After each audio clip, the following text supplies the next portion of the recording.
Hi everyone, in front of me I've got Nothing Phone 4a and let me share with you how to add or remove a Google account in this device.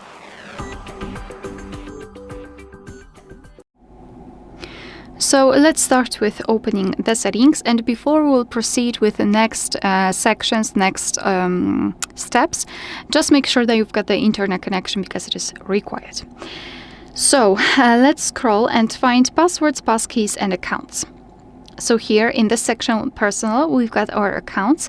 As you can see, I've got my Google account added. However, I'd like to start this tutorial with adding Google account.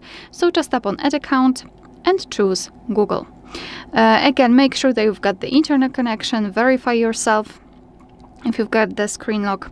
And here in this step, you can either create a new account if you do not have your own yet, or simply type your email or phone. So let me do it.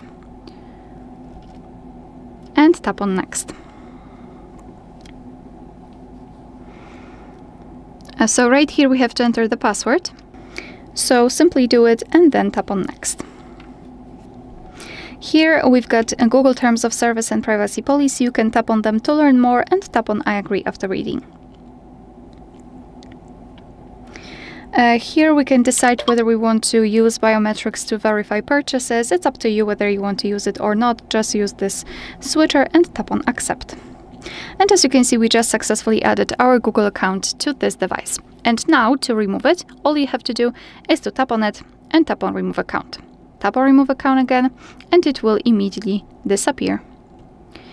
Obviously, if you've got two or more accounts, one is leading, let's say. So it will, your device will have more control over it. I'm not sure how to explain it. However, you will have to go through more steps to remove it than in others, because you will have to really confirm that you're doing it. So as you can see, I have to tap on OK. Here I have to confirm it with my fingerprint, basically the screen lock. And as you can see, now the account is removed.